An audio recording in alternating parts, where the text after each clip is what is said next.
It's making noise. That's good. Everybody, how's it going? Good to see you. Happy Sunday. Sunday the 19th. I was got to look at the date. I got to make sure that everybody can see me and hear me okay before we go any further. I got the chat going, so if you could please let me know that you can see me, hear me okay. We'll proceed from there. Loud and clear from Philip Quinn. Good to know. If you guys could also let me know, how is the sound? Because I'm running a microphone this week. I played with some of the settings on this new software and want to make sure that everything is loud and clear. Well, everybody's already saying that, but I noticed last week after rewatching the video, the live stream, that some of the sound was a little off. But yeah, it sounds like everything's going okay then. Just want to make sure that I just want to keep making this thing better and better and better and better. So that's my goal, and it sounds like we're starting to achieve that. All right, a lot of people saying sound is much better, and good. Glad to hear it. Who do we got here? Rick Wancour, C.D. Denman, Mark J, J Coco, I'm sorry, T.D. Schlau. Good to see you, Tim. Mike Kutro. Leroy is here from Purple Taco Fly Supply. Leroy, good to see you. You know what we're going to talk about tonight. Pat Enos is here. Pat Enos is a Tangled Tackle Army member. If you're interested in becoming an Army member, the link is down below. You get some great benefits out of it. You get to go on our private Discord channel and chat around. I'm on there daily answering questions, putting putting some new pictures up, putting some techniques up. It's fun. It really is. I'm enjoying it. This tech stuff, you know, I'm not terrible at it. I'm not great at it. I'm learning as I go, but I am enjoying that Discord channel. Anyway, who else we got here? Kevin Gillis, Jeff Abram, Pack Rat Lures is here as well, throwing some thumbs up. Thank you, Mr. Pack Rat. Stephen Eddy is throwing a bunch of thumbs up also. Those all do help the channel. There's some more Tangled Tackle Army members jumping in. Fishhawk and Mark Pearson. Captain Crow is here. Good to see everybody. All right, so give me some feedback on this. So the way I did this tonight and last time was I started the whole live stream about 10 minutes early, which gave everybody time to come on, check out the poll. Don't forget to answer the poll. We'll talk about that here in a second. But it gives you some time to go on the poll, talk amongst yourselves a little, do a little chatting. If that's something you guys like, you hate it, indifferent, let me know, please. I always go back through and read the chat when these videos are done, and I would like to know what your thoughts are on that. Do you hate it? Do you like it? It's a pain in the butt. Can't stand it. Love it. Whatever. Would love to get that feedback. Rick Wancour is saying he's new to salmon fishing. I've been watching a ton of the videos. Appreciate all the info. Rick, welcome to the channel. We're happy to have you here. The info is all free here, and we're always happy to share it. I'm not the only one that gives information on here. A lot of really good salmon anglers on here throwing some information around. Rick Wancour just threw me a nice super chat. Thank you, Rick. You know what you get if you throw a super chat on here. I got I got the super chat reel. I brought it back. The dust is off it. Anytime anybody super chat, super stickers, anything like that, you get a crank on the reel. That's a good sound. I can't wait to hear that sound here shortly. Jim Dabrowski, good to see you. Huey Merrill's here as well. He's saying it was a good reminder. Started the washer so you can focus on the show. Yeah, no problem. Yeah, man. All right, so a lot of people are saying like it. A lot of people are saying, well, that's what I'm seeing also. Captain Crow saying the camera looks better also. Yeah, Captain Crow, I'm working on it, buddy. We're getting there for sure.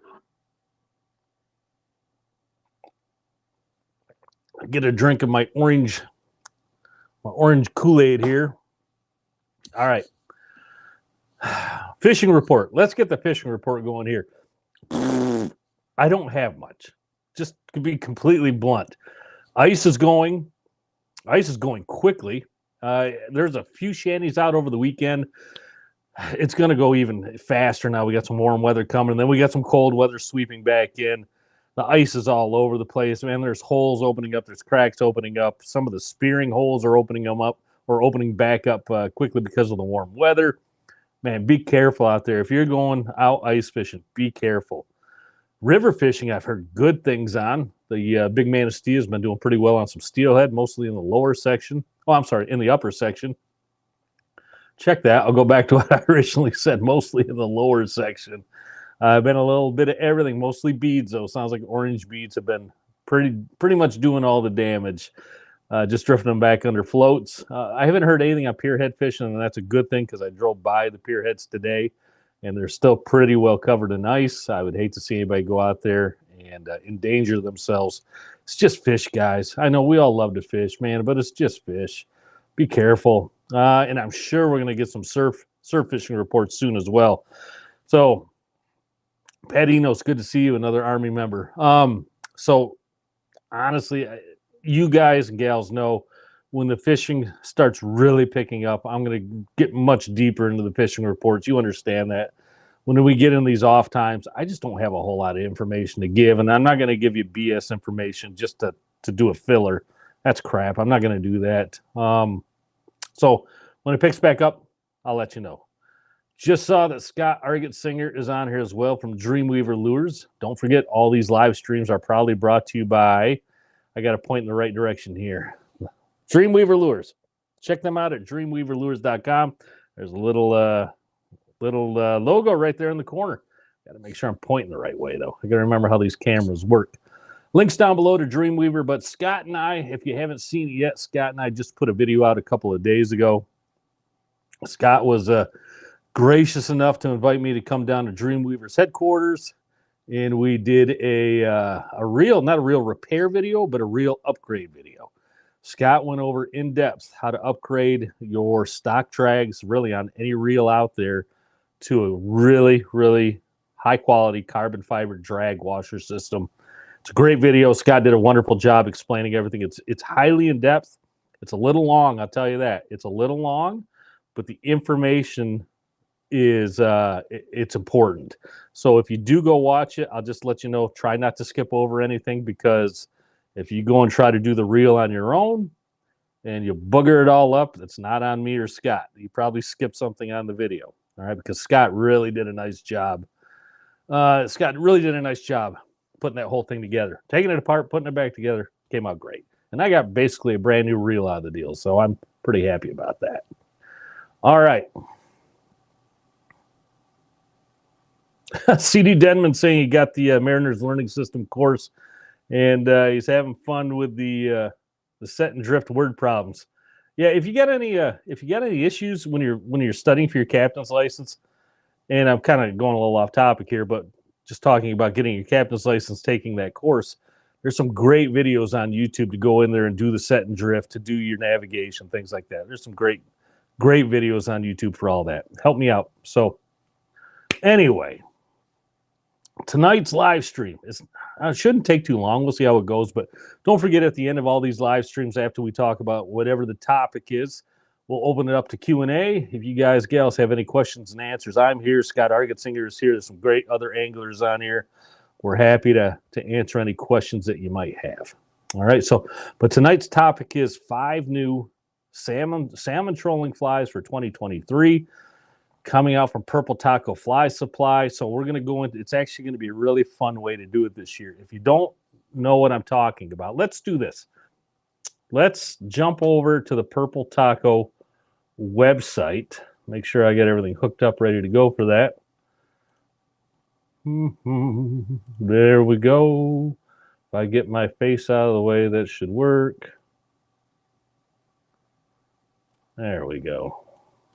There we go. Purple Taco Fly Supply's website. I can actually, just one sec. I can do this. Maybe. Hold on.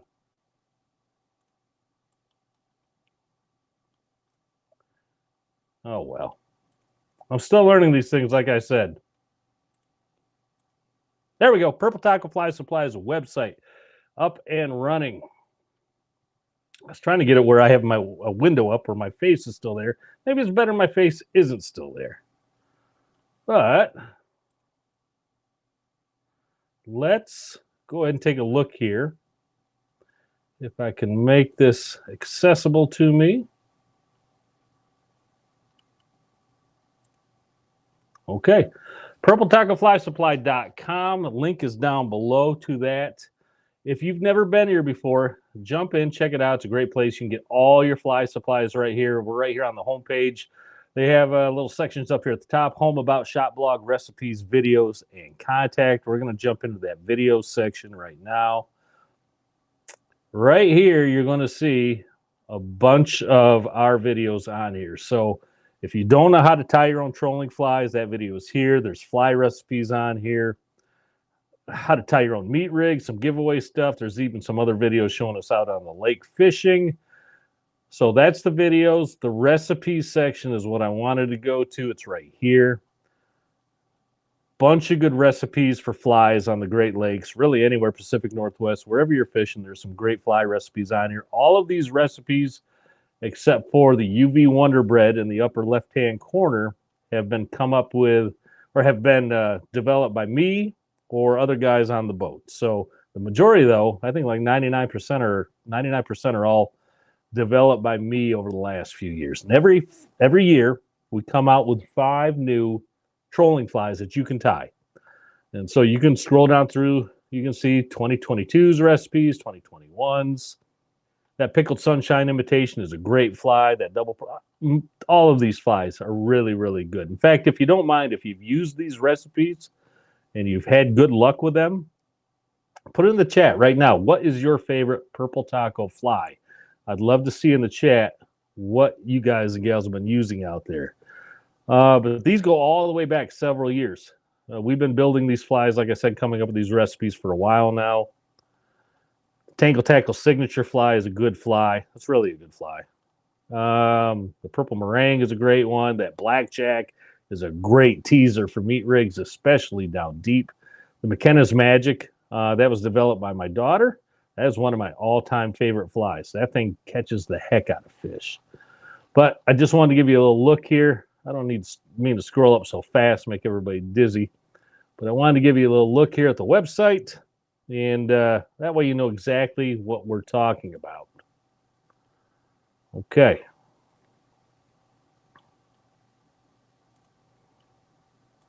Let me jump back over to the main screen here. There we go. Grab a drink of my Kool-Aid.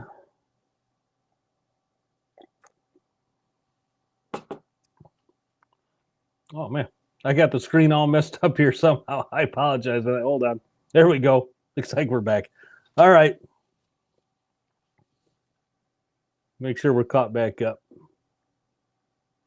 Yep. I see me on the video drinking Kool-Aid now. Okay, we're caught back up. Yeah, still learning the OBS system, but it's working well. I like being able to show you guys what I'm talking about instead of me just blah, blah, blah, blah, blah, and describing something. You going, what the heck is he talking about? When I can actually bring up websites and show you guys and gals what I'm talking about, man, this is a game changer.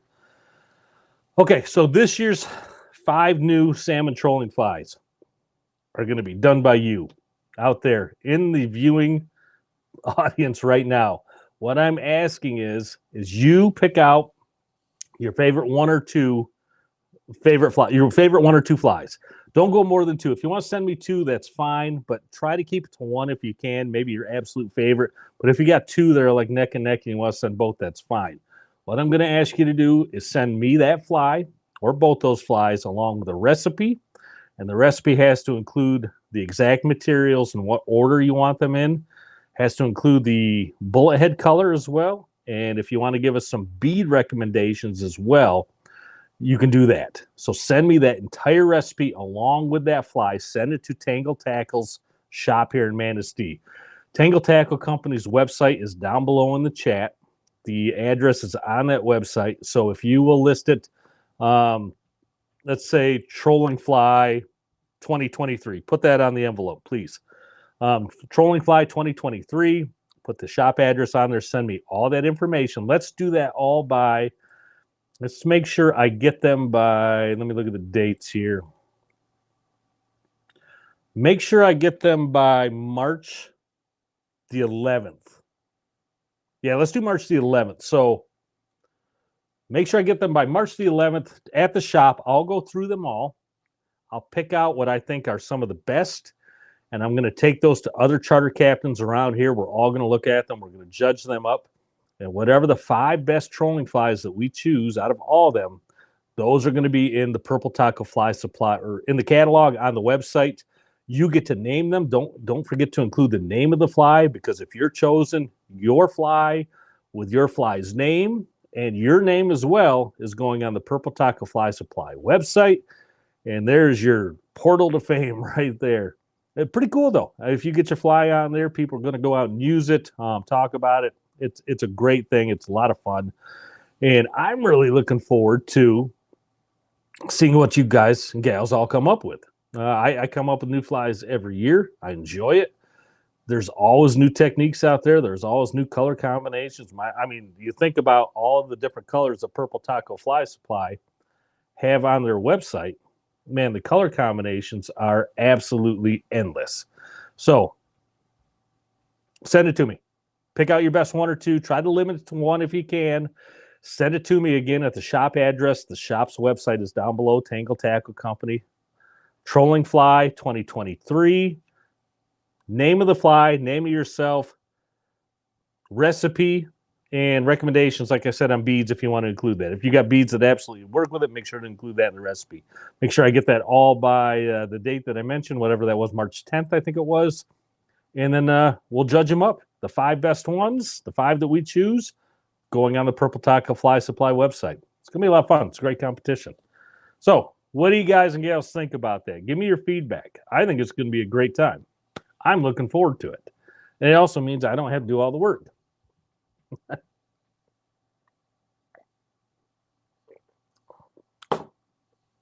Okay. Oh, I see we got some chat going on here. Let's see what I'm missing here. Blackjack is a coho fly. Yeah, John Levitt, I completely agree. Ken Vandermeer saying made some pickled sunshine on a vegan rig or put some on a vegan rig. Yeah, that's a great thing to do. Blackjack, again. The imitation pickled sunshine fly. Everett Farmer saying that's a great one. Pickled sunshine, pickled sunshine. Some people talking to Scott. That's what this is all about. Patrick Johan is here from GRC Trolling Products. Good to see you, Patrick. And then, yeah, that's what I love. I love the chat that goes on here. I love that I get to read this and we can all stay linked together and informed. Oh, Leroy Dowding just threw something out there. The 5 winners are going to get a $50 gift certificate to Purple Taco Fly Supply. Man, Leroy, you dog, man. I had no idea you're going to do that. That's really cool, Leroy. Congratulations then to whoever the 5 are going to be. You guys are going to get hooked up. You're going to get more fly material. You can come out with more. You can come out with more great flies. That's cool. All right. What we got here? 120 some people here. Oh, we've been going for a while. I can't really tell, but yeah, that's great. Let me, what was I doing here? Oh, I forgot to bring up the, oh, there we go. It's working. Cool. We've been going for a half hour. Man, time flies by. What else you guys want to talk about? That's all I got for this week, to be honest with you. Oh, somebody asked me not long ago if I'm going to be at the Grand Rapids show. We are not doing a booth for Tangled Tackle, but I have been talking with Dreamweaver, and if they go down, there's a good chance you're going to see me down there in that booth for a day or two. So, still up in the air right now. I do not know. I wish I could give you a little more information on that, but as soon as I know, I'll let everybody on here know as well. All right. Joe Morton, another Army member, is here, as well as James Dombrowski. Cool. All right. What do you guys want to talk about? That's all I got for this week. I mean, that's it. I don't have much more to tell you other than the weather is changing quickly. We might get the boats out early this year. I was just talking to my wife today. Man, we might get the boats out as early as mid-April. We'll see about that. Man, if we can get them out that early, that's going to be a blast. I'll get out there and start chasing some Lakers around the shorelines. That'd be a lot of fun. Oh, so my wife is reminding me to mention Podographs for pooches. And I don't have the, oh my gosh, she's going to kill me. She sent me something on this. I'm sorry. She sent me this a while back. There is an event going on, and I promised I would mention this. I am so sorry that I forgot about it. All right, Podographs for Pooches. So this event is going on March 4th, 2023 in Ann Arbor, Michigan. It's a Parafest. So if you're into paranormal type thing, this is a great place. I went to one of these with my wife. She took me to one. I had a great time. A lot of really cool people there, a lot of interesting stuff. But in Ann Arbor, Michigan, the Parafest 4 is going on March 4th, 2023. During that thing, there's a gentleman there, and his name is Tim, if I remember right. Oh my God, I'm stinking on this. I'm going to get my Tim Maley or Molly. What he does is he raises money every year at these things to try to raise money for animal shelters around the state and other areas. Does a great job. He does a wonderful job, really. I talked to the guy for a while, and he is committed to trying to help these places out. If you're all interested in that, let me see if there's a website for that. Oh, podographsforpooches.com. I'm going to go in and throw a link down below on that once this is done streaming.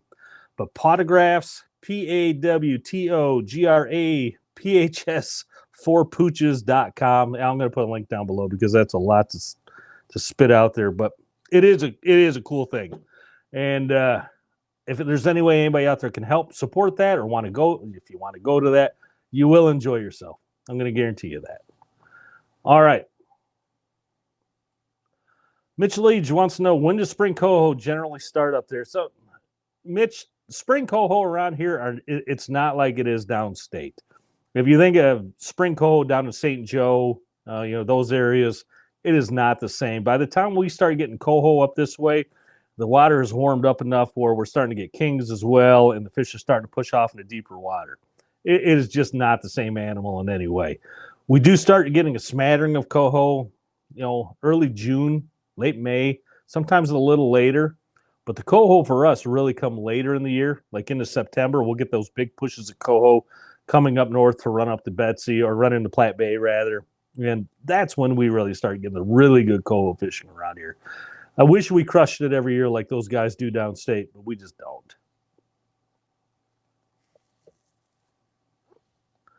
Joe Martin says, my wire divers get a lot of memory line issues. What's causing that? You got to cut it off. I understand you get those big curly cues on there.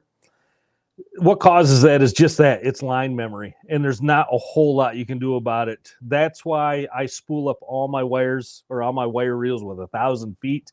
And as the year goes on, I trim it back and trim it back and trim it back as necessary until I think I'm at a point where I just need to re-spool the whole darn thing, and I go do that. It's a necessary evil out there. If anybody out there has a great recommendation on how to keep that line memory out of there, I'm all ears. But it really is almost unavoidable. Good question, though.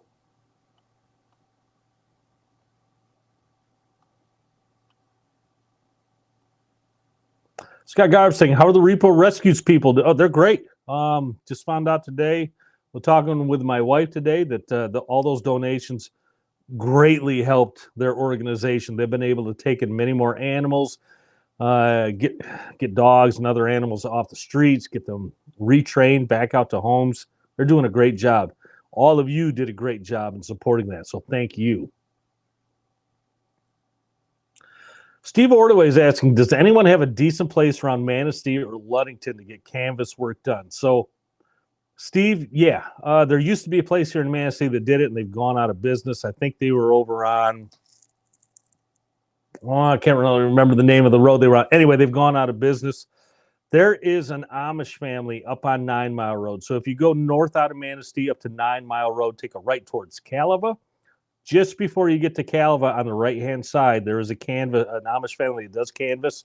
And I've talked to a few people who have had work done there. They do great work. They obviously don't have a phone number. You have to go there in person to contact them, but I would highly recommend getting it done there. Joe Morton's asking me on a follow-up question. When do I need to respool, Joe? It all depends. I'm running trips almost daily, so I respool 2-3 times a season sometimes. And if the wire that like last year, I'm still mad at Morgan's. I'm still mad at Morgan's. I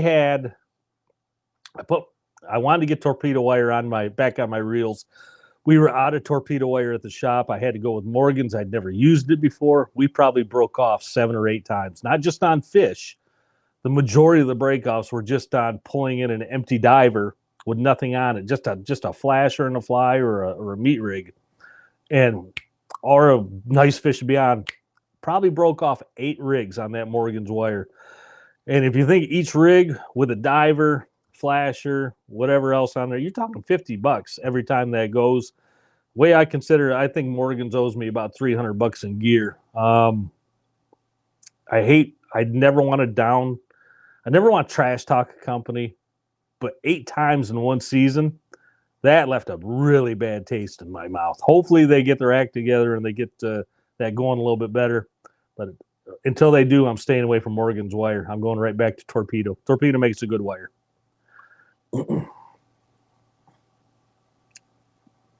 Yeah, Hugh Merrill. Hugh Merrill's seconding what I said about the Yoder family just west of Calva for canvas. Yep, definitely. Scott Argesinger is also throwing some recommendations in there. Great.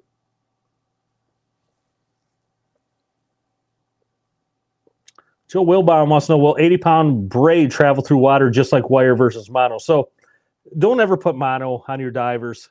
Mono has way too much stretch. You'll sit there for an hour trying to trip your divers. It's an absolute nightmare. Braid cuts through water very well, but wire not only cuts through water a little bit better, it also makes a distinct sound going through the water, almost like a guitar string. And I'm no biologist, I'm no expert, but I've talked to enough people to think that this has to be somewhat true. Fish are attracted to that noise that wire makes cutting through the water. So if you're throwing around the idea of braid versus wire and you're worried about the wire because you've never used it, it can be a little temperamental, take the risk, go with the wire. You're going to have more hookups. Steve Ordaway, you're very welcome. Rick Wancora says, what causes wire breaking? Well, really, it's one of a couple things. It's either a faulty product or there's damage to that wire someplace, or both, really. And for the case that I had with Morgan's, I have to think it was more along the lines of a faulty product. But yeah, you'll get nicks in your wire every now and then, just like you'll get nicks in your monofilament. You got to watch out for those things. If you get a kink in a wire where it bends right over on itself and actually makes a point, cut that spot out. Don't even think about fishing it. You got a weak point right there. It will break on you. MPA wants to 7-strand or 19 in the torpedo. You're going to do fine with either. I run the 7.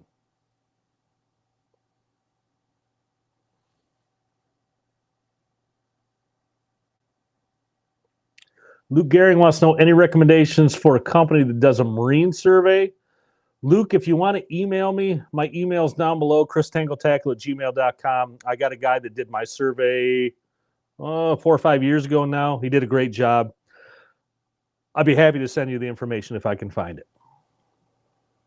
Jeff Russell's playing guitar now.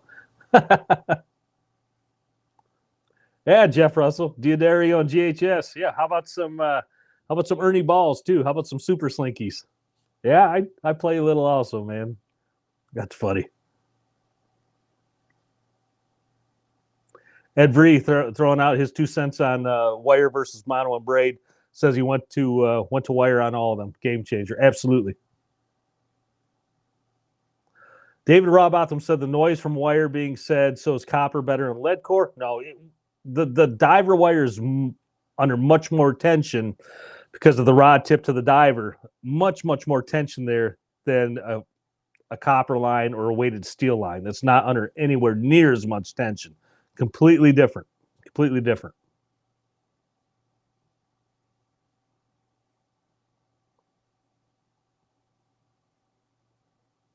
Kevin Vandermeer is saying, does that mean that high divers should be wore? I'm not really following you on that, Ken. So if you give me a little explanation on that.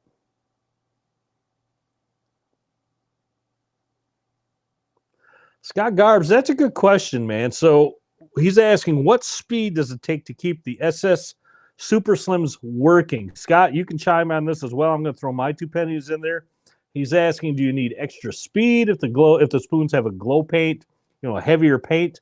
No, I don't think the paint's going to affect it that much. Where you really start affecting spoon consistency is when you change out the hook. If you put a heavier hook on there or a lighter hook, that's when you really start having some variations in consistency on spoons. I found the SS Slims, Super Slims, work well from like 1.6, 1.7, all the way up to over 3 miles an hour. And I don't think the paint's going to affect that in any way. I'd love to see what Scott has to say on that as well, but that's my 2 pennies on it.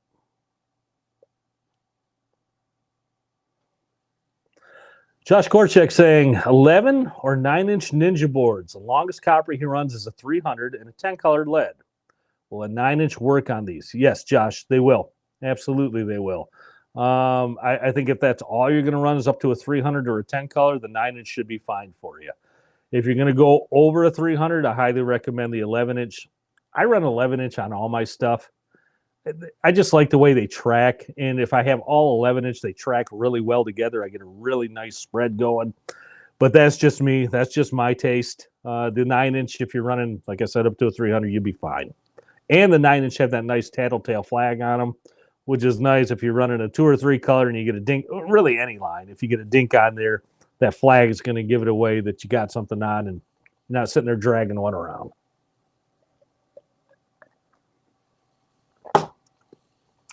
David Robotham, you're very welcome, man.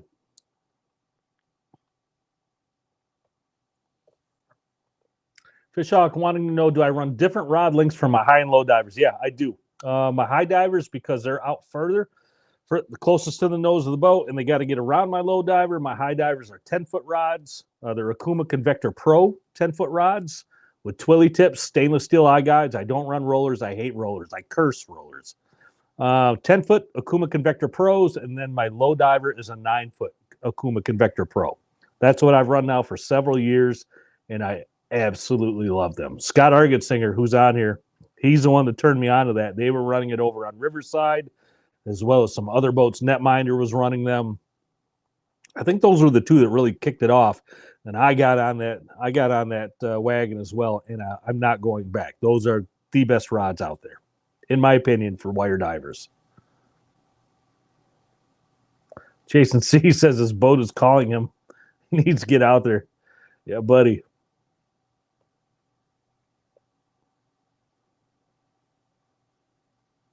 Yeah, there you go. Scott Argetsinger chiming in on some of the SS for walleyes.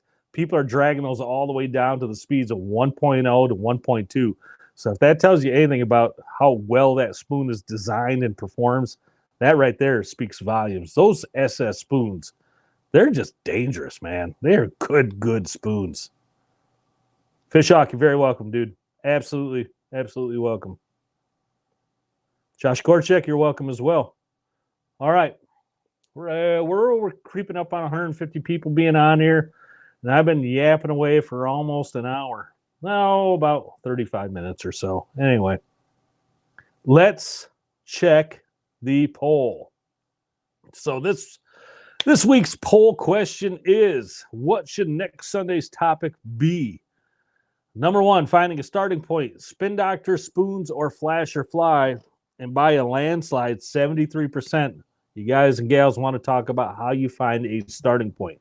So that will be next Sunday. I'll put something together on that. We'll talk about what I do if I'm going to go fish a brand new body of water, or even fishing a body of water that I'm quite familiar with. How do I find a starting point? And I'll gather up some insight from some other charter captains as well, see what they say. So that is way out in front. I'm going to end the poll right now on that. You can all see the results. There's no reason to keep that going. Finding a starting point. Ran away with it. But what you saw there, the other options on there, spin doctors, spoons, flash or fly, things like that. That's the great thing about this system is I can go on the Tangle Tackle website. I can bring up their flasher or their spin doctor section. We can go through this thing line by line, and I can tell you about the spin doctors that I love. And you guys and gals can chime in also in real time which ones you guys like. That's what I love about this system, and that's the way I want to keep this channel, the direction I want to keep going on this. Just keep making it better and keep giving everybody more and more options on how we can bring more information to everyone. Tim Schlout saying, you just follow me out in the morning. I don't know where I'm going, man. If you're following me, you're going to be as lost as I am. Jeff Russell saying he'll be hiking. He'll miss the live. That's all right, Jeff. You can always come back and watch it when it's done. All right. Brett Kaiser saying good evening. Brett Kaiser, good evening back to you, man. Dave Stanchevsky. Oh, God, I'm so sorry. David Stanchevsky. I think I'm saying that right, Dave. If I'm not, I apologize. What type of problems did I have with roller guides and wire dipsies? It's not the wire that I had a problem with. It was the rollers themselves. And the biggest issue that I had was a wire coming off a roller guide, especially in the morning when you're first setting up and it's pitch black out there and you're struggling for light anyway. Now, wire comes off the side of a roller, gets caught down between the roller and the roller stand. That's such an aggravating place to be. When you got a tangle like that and it's set so tight, you can't pop that thing out of there with just your fingers. You got to get tools. Then, of course, when you grab it with a pair of needle nose, you damage the wire, and then you got to retie. Oh, it was so aggravating. As soon as I could get away from roller guides and get over to just regular stainless steel eye guides, I was the happiest guy out there. They always say the more moving parts, the more apt something is to break. And that is a complete description of the problems I had with roller guides. More moving parts, the more problems you're going to have. Just break it down to simplicity. Stainless steel, regular round eye guides that the wire can flow through. Done. Beautiful. Rick Wancourt saying, how's the inventory of Tangled tackle now? Rick, that's odd that you say that because I just spent all weekend in the shop counting inventory. Maybe you stopped in. Maybe you saw us doing that. We're gearing up. This is the slow time of year, obviously, for Great Lakes stuff. We know what we need to order, and the big lake stuff will be coming in the next month or two. So stand by on that. It's coming.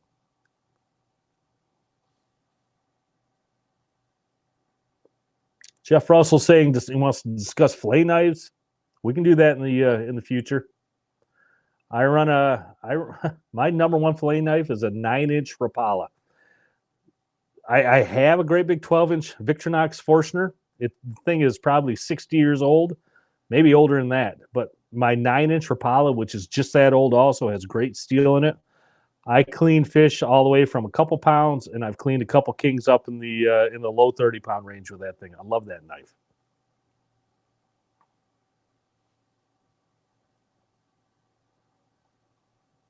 Aaron Craig, I agree. I've always had good luck with blood run wire as well. Yeah. Mitch, I agree. KISS. Keep it simple, stupid. Is more true than not. You're absolutely right. That is one of my mantras that I live by. Keep it simple, stupid.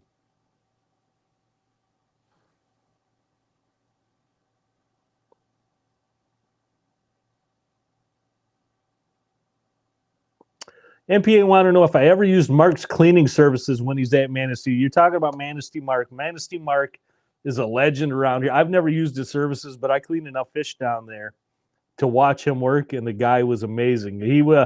He comes up every year. I don't know if he was here last year or the year before, but he typically comes up here every year for the month of July and August.